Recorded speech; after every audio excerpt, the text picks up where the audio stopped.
Them pro, are you will take a bow? You have to get a little more lovely speech now.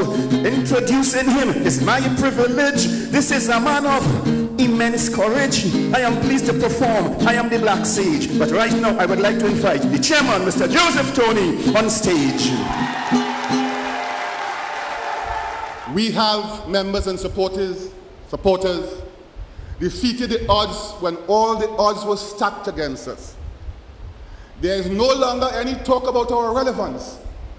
Instead, whenever I walk the streets of this country, people tell me that they're depending on our party to provide the moral compass in the governance of Trinidad and Tobago. We have, in 5 short years, become the co-parents of the People's Partnership, which, when it was formed to be a diverse umbrella in which all the peoples of this blessed land could find a political resting place, where their special interests can be attended to, their causes met, and their voices heard. Let no one fool you. It was the Congress of the People who, through the guidance of our founding father, the acting Prime Minister, Mr. Winston Dukaran, and the efforts of many, including our political leader, Mr. Prakash Ramadan, immediately after the general election of 2007, undertook a brave new initiative, the Grand Consensus Initiative. It was this Grand Consensus Initiative that saw the COP engaging and bringing together people and forces who were interested in talking about the betterment of society and furthering the cause of getting the politics right. Whether we're in opposition or in government, whether we have no seats or 6 seats, whether we are in or out of Parliament, the Congress of the People must always have as its role and function being the vanguard of truth, democracy, and political rectitude in Trinidad and Tobago. It is for this reason, therefore, that we must, here today at our National Assembly, continue on our mission to get not only the politics right, but our governance right, and to aid in transforming Trinidad and Tobago for the better. Good evening and welcome back to this edition of Moving Forward. With us this evening, we have our chairman of the COP, Mr. Joseph Tony. Welcome, Mr. Tony. Tony. Thank you very much. Welcome, Mr. Tony. Thank you very much, and thank you for having me on your program tonight. Our pleasure. It is definitely a pleasure to have you on, Mr. Tony. And we got a little view of an excerpt from your address to members of the Congress of the People at our National Assembly that was held on the 14th of January at Hillview College. Yes, I saw a bit of it, yes. Quite interesting. Definitely. I'm sure it was a nice little flashback for you. Of course. And today, we had our first National Council meeting following up from National Assembly. And I know during our open forum, a lot of feedback was given from National Assembly. And I know you want to share a little bit with us on the general feedback. Yes, today it was our first National Council meeting since the National Assembly last January. And there was a certain item on the agenda where we had some analyses from individuals who attended the Assembly and who wanted to let the National Council know how they felt. But the feedback that I got was that it was generally accepted that it was a well-organized event, that the vibes at the Assembly was quite good. People left there with a feel-good feeling. They felt that the party had made tremendous strides, and that we can only go further and further up as a result of what we did last January. That doesn't mean to say that there were not criticisms, and for those criticisms, we have the National Executive will look at having a team, a post-assembly team set up to look at some of the criticisms, because as the political leader has said, he wants to have a blueprint, because we are scheduled to have another assembly this year, and we don't want to make the little errors that we made in this assembly repeat themselves. Making use of constructive criticism. Then. Constructive criticism, quite so, yes, quite so. Yeah. Yesterday, we had the COP had a tour of Yes, the Kamuto Manzanilla area. It was. Cop on Wheels. Yes, it was. You want to tell us a little bit about that and how that went? It was a revival of an initiative of the political leader before he became political leader, to have a COP on wheels. And we went through the constituency of Kamuto Manzanilla. Before we did that, of course, we did inform the Member of Parliament, Mr. Colin Partap, that we would be traversing his constituency, because we are on an exercise where the political leader wants to introduce himself not only to the party members, but to the general population. And we went to 4 specific areas. We went to the village of Kamuto, then we went to Carmichael village, we went to Housing village, and we went to 4 Roads Stamina. And I must say that we were welcomed, we were embraced very, very warmly by the people in that area. Of course, they have many problems in that area. The roads are terrible. And when I say terrible, I'm using a mild term. Very, very badly. And I hope that those who are listening from the Ministry of Works to this program tonight, they will do something about those roads for the people in that area. Of course, having done that exercise, we will write to the Member of Parliament, Mr. Colin Partap, to let him know what we saw. We'll also want to write on behalf of the people of the area to the Ministry of Works, to the Ministry of Local Government, so that they will know that, the people in that area are really, really, really having a difficult time with the roads. All where we went, the people said, listen, we thank you all for coming, we welcome you, we're glad to see the political leader of the COP in this area, but please do something about our roads. Well, I guess that's what the COP is about. We Yes. want to be proactive, we want to be helping, we want to be Yes. showing the members of the population that Yes. we are here to help them We are and to there, serve them. we are out there trying our best for them, even though, of course, it is not an area where we have a member of parliament, a COP member of parliament. But you must recall that in the 2007 general election, when Wendy Lien represented the COP in that area, we got a substantial amount of votes. So that I know that we have quite a lot of support. The COP has quite a lot of support in the Kamuto Manzanilla constituency. And again, doing COP on wheels in this area is showing our constituents and the members of the national public then that it's not only during election time that you're going to be seeing COP members, members of parliament, whether or not they're your MP, but people moving around and coming to you, finding out what needs to be done for your area and trying their best to remedy all your problems. And we like to let viewers know that at our next show, we're actually going to have segments, little video clips from COP on Wheels that went through Kamuto, Carmichael Village, Housing Village, and 4 Roads Stamina.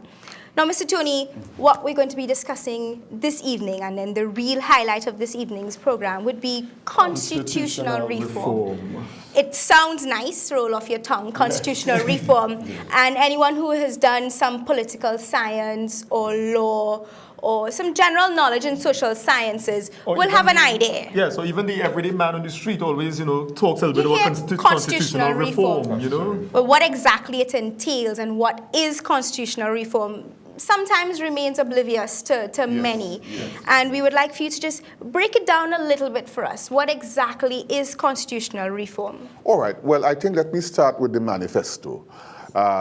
We went to the population, the People's Partnership Government, and we said to the population that we would embark on an exercise in constitutional reform. We chose about 8 or 10 topics that I can't remember all now, but I could remember, I can certainly, we spoke about the right to recall, fixed date for elections, 2 terms for the Prime Minister, the use of referenda. They also spoke about probably the voices of the majorities vis-a-vis the voices of the majorities, which is really a byplay on proportional representation, you know. Yes, yes. So that these were some of the topics that the manifesto highlighted. And then, of course, the most critical one of all, the relationship between the people of Tobago and the people of Trinidad. You see? So that these were topics that we went to the population and said, listen, when we get into office, we will look at them in a more critical fashion and see if the Constitution as it now stands is relevant. Insofar as those topics are concerned with what is happening on the ground in the country. And of course, we won the election, so now we have to Give the people what they want. yes, we have to fulfill the promises to the people. We in the COP feel that we should have our special voice, you know.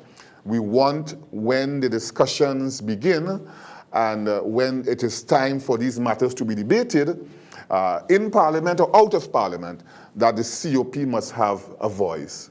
So that our political leader he was quite restless about it, and he said, listen, we need to get a voice out there about constitutional reform.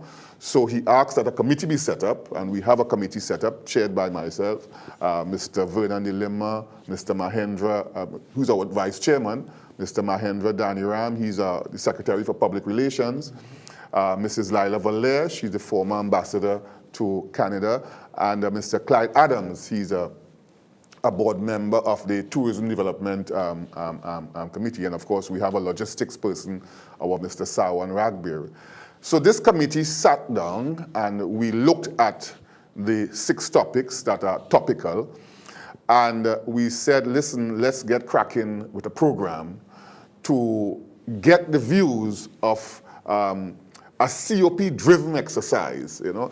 It is not that we are going to sideline anyone who may have a different point of view. If you belong to the NJAC, or you belong to the PNM, or you belong to the UNC, and you want to come to one of these exercises and put a point of view, fine. But we are driving the exercise, and we launched the exercise on the 27th of February. Are we going to be launching on 27th of February? Oh, yes, we shall launch. We are going to be launching it on the 27th of February. That's the Monday after Carnival, and at the Operations Center at 6 p.m. It will be launched by a political leader, and you know, we invite the public to come and hear what COP members, or even if you are not a COP member, what you have to say about these 6 topics. And of course, after that, we are going to go around the country, San Fernando, Tunapuna, Arima, Port of Spain, Faizabad, Princestown, and collate these views, you know. It is going to be a special month, which we in the party have called Constitution Reform Month. The month of March is Constitution Reform Month for the COP, because we are going to have these meetings, these consultations, all over the country. And we want to say that it is a revival of our efforts at the grand consensus. You know, our founding father, after the 2007 general elections, when we were a bit low in spirit, you know, he said, listen, let us go out and get the views of the people. And he devised this grand consensus initiative. We went out and we met the people, all different forms, the farmers, the trade unionists, the religious, you know, the housewives, you know, the Maxi Taxi Association and so on. And they came and they gave views on many matters that formed policy papers for the COP.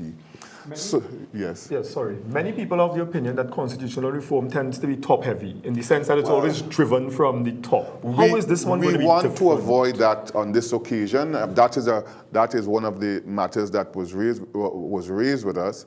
And let me say that we of the COP have no fixed position on any topic. We want to hear what people have to say.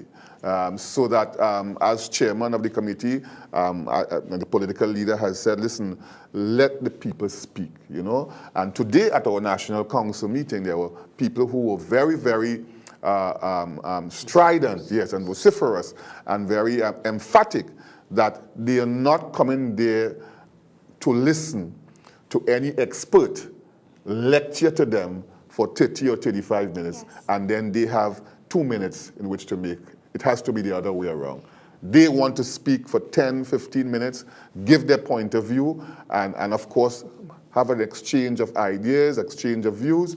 We, of course, will collate it, and we at the end of it all, we would then present it to our MPs as the views of the Congress of the People.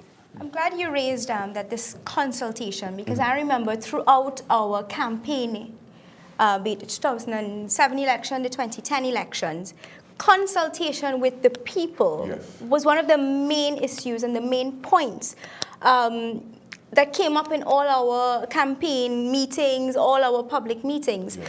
You have to consult with the people before any major decision is made. Yes. And I know with our recently concluded state of emergency, a lot of constituents, a lot of people, a lot of nationals had the comment to make, we weren't consulted. Yes. When are we going to be consulted for something major, before something major happens? And I know you mentioned our founding leader, Mr. Dukaran, has always made it clear, in order for us to go forward, we have to consult with the people, know exactly what they want before we can go anywhere. Exactly. Yes. Yes, of course, and especially nowadays, for example, even today, what is your view on freedom of the press? Which is a very big topic that we will be getting to. A very, very, very big topic, you know, given all that is the brouhaha that, you know, all is taking place at the Newsday and the TV6 and so on. It is another topic, I'm sure, when we go out to speak to people, you will hear different views on how the media has to be treated insofar as it relates to the freedom of the press. Mr. Tooney, I'm glad you brought up freedom of the press, because we're going to take a little break, and when we come back, we will be showing an excerpt from the press release and the press conference given by the political leader of the Congress of the People, the Honorable Prakash Ramada, on Friday, 10th February, all in relation to freedom of the press, and then we're going to come back and discuss how that links to constitutional reform. We take a break.